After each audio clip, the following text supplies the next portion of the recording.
Tonight, airlifted to hospital. A snowmobiler is injured north of Fort St. John. Standoff. The emergency response team is called to Taylor this weekend. And police investigation.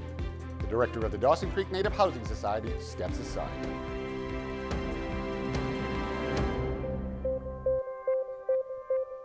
Good evening and thank you for joining us. And we begin tonight with one person airlifted to hospital after a snowmobile accident.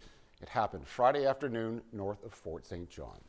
North Peace Search and Rescue were called by the BC Ambulance Service. A rapid response team was then sent to the scene along with a helicopter. The injured person was airlifted to hospital.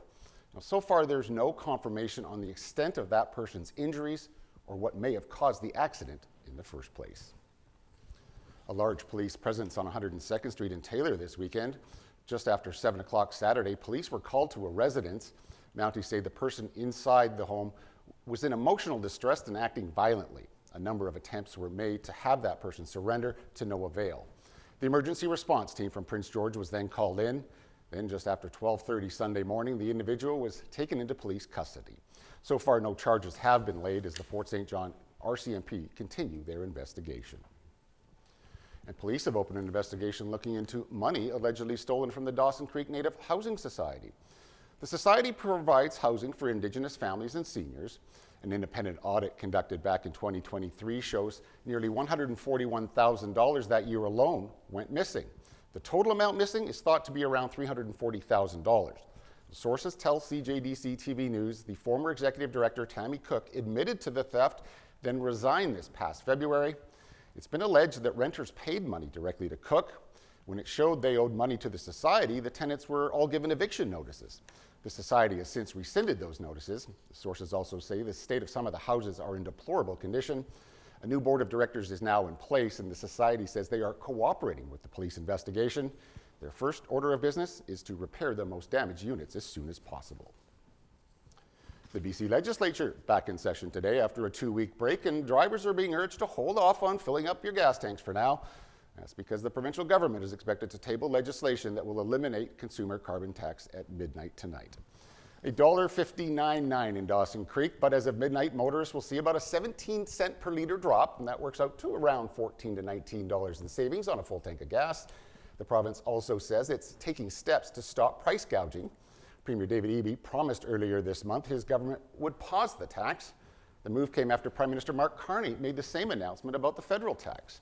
The consumer carbon tax has been in place since 2008, and getting rid of it leaves a $1.5 billion hole in the provincial budget. The federal carbon tax doesn't apply here in BC since we have our own version. Although the provincial carbon tax is being waived, we are still paying the BC low carbon fuel standard, which is also about 19 cents a litre. As for the industrial carbon tax, Eby did not indicate plans to eliminate that. And there's new major campaign promises, including what looks to be the death of the federal carbon tax. Under the shadow of Donald Trump's looming tariff threats, the second week of the federal election campaign is kicking off. And as Colton Prail reports, it's being centered around nation building. I support the objective. The Liberals are kicking off week 2 of the campaign with what they say is a bold new housing plan. We're getting government back in the business of building affordable homes. The creation of a new government entity to build affordable homes. Tens of billions in financing to builders, especially for prefabricated homes, and a pitch to cut municipal development charges in half. Our goal is to double the pace of housing construction to almost 500,000 new homes every single year. Meanwhile, the Conservatives unveiling their own cross-country building plan, but instead of homes, they're promising a national corridor for pipelines, railroads, and more. Pre-approving the project would mean that the companies could invest with certainty, knowing what they have to do and what they can build. This certainty will allow the private sector to do the building. Poilievre says if elected, his government would immediately coordinate with provinces and First Nations to create the infrastructure pathway. On the other side of the country, the NDP with a very different message on oil and gas. They're receiving massive subsidies every year. That has to end. Jagmeet Singh promising to axe $18 billion worth of corporate subsidies over the next decade and use that money to retrofit Canadian homes for energy-saving upgrades. The NDP also joining the Conservatives and the Liberals in saying they would axe the consumer carbon tax. Finally, in Whitehorse today, the Green Party announced they would create a National Civil Defense Corps to protect Canadian sovereignty. Colton Prales, CTV News, Ottawa. And staying with the federal campaign, a new polling suggests the Liberals are widening their lead over the Conservatives. A Nanos poll for CTV and the Globe and Mail found 43.6% of decided voters surveyed said their top choice was the Liberal Party. The Conservatives came in second with 36.1%, and the NDP fell slightly to 10.5%. It's a huge turnaround in numbers. Just 3 months ago, Pierre Poilievre had a 24-point lead on the Liberals. And as Mark Carney and the Liberals extend their lead over the Conservatives, the party is dealing with criticism today. Carney's defending the Liberals' vetting system while at the same time having to explain the actions of Paul Chang, a controversial candidate. Judy Trin's on the campaign trail north of Toronto and has the details. Good jobs in The Liberal leader was surrounded by his Toronto regional candidates, except for Paul Chang. This is a terrible lapse of judgment by Mr. Chang. He has apologized. But it's now Mark Carney's judgment that's under scrutiny for refusing to remove Chang from the election. In an interview with Chinese language media in January, Chang urged people to bring democracy activist and conservative rival Joe Tay to the Chinese consulate to collect a bounty of 1 million Hong Kong dollars.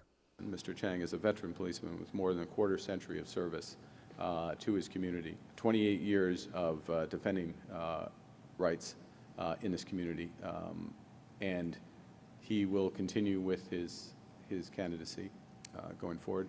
But sorry isn't enough for Tay. He says Chang's comments are intended to send a chilling signal to the entire community.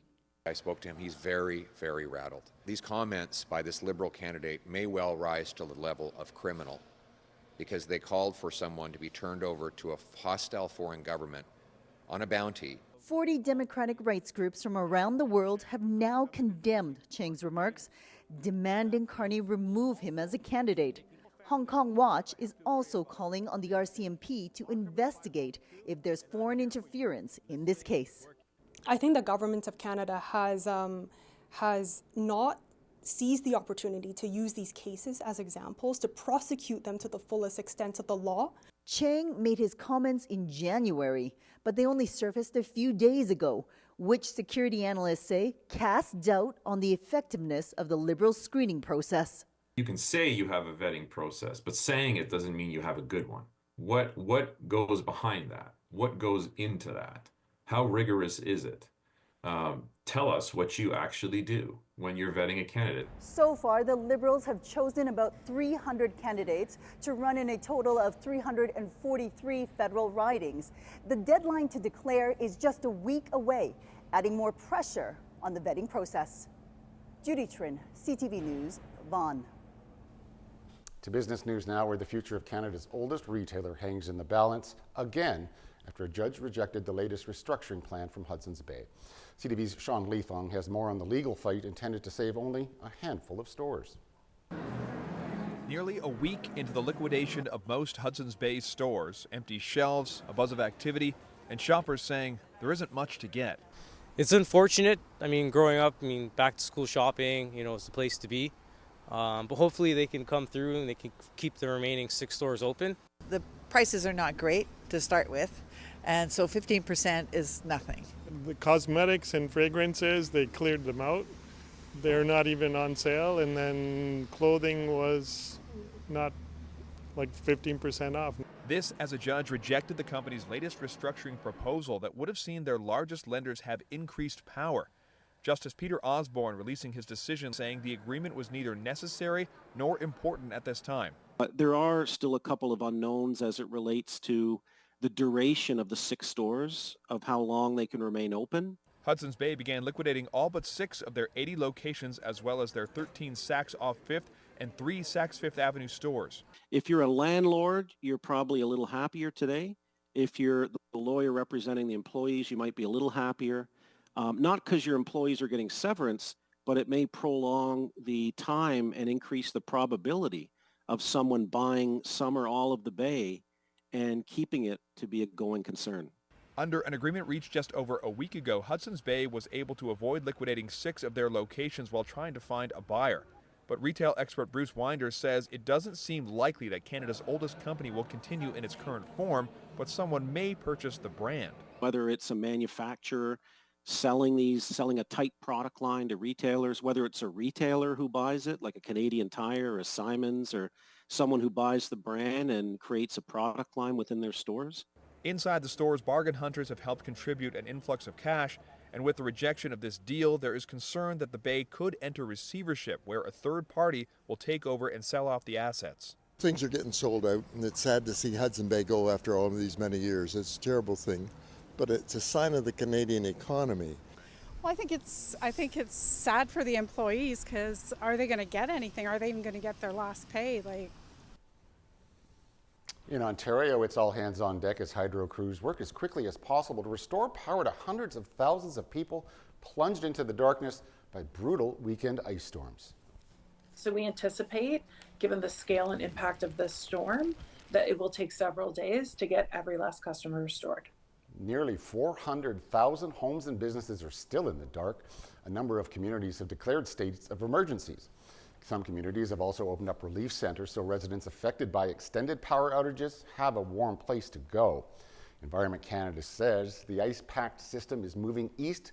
Freezing rain warnings are posted for New Brunswick, PEI, and parts of northern Nova Scotia.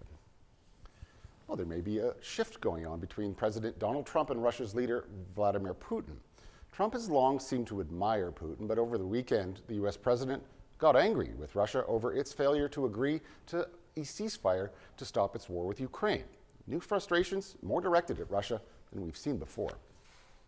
I don't think he's going to go back on his word. You're talking about Putin. I don't think he's going to go back on his word. I've known him for a long time. We've always gotten along well.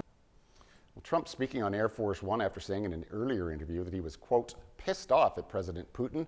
Well, today a Kremlin official said Russia sees the effort to end the Ukraine war as a drawn-out process. Spokesperson added attempts to secure a deal that stops the fighting are ongoing. And the U.S. president during that same interview saying he's not ruling out a third term as president. I'm just telling you, I have had more people say, please run again. He made the comment over the weekend that he's not joking about finding a way to run for a third term. The 22nd Amendment of the U.S. Constitution bars such a move, but Trump and his allies still maintain there are methods to achieving it anyways. To a bombshell now in French politics, the leader of the far-right party has been convicted of embezzlement and banned from running for the French presidency in 2027. Marine Le Pen was found guilty of having used the money to pay a party staffer, which violates EU regulations. The ruling leaves Le Pen's political future in doubt. She was the runner-up to current President Emmanuel Macron in the country's last 2 elections, with support for her party growing in recent years.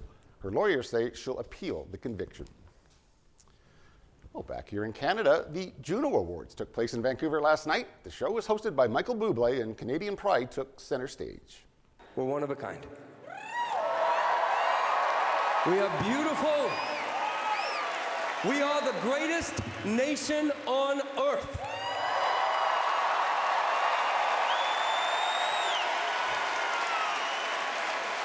And we are not for sale. And Bublé wasn't the only one feeling patriotic. Check out this dazzling Canadian jersey Anne Murray wore while accepting a Lifetime Achievement Award. Calgary's Tate McRae taking home 4 Junos. She won for Best Album, Single, Pop Album, and Artist of the Year. All right, please do stay tuned. I'll be right back with weather. But as we head to break, here's a look at today's closing market numbers.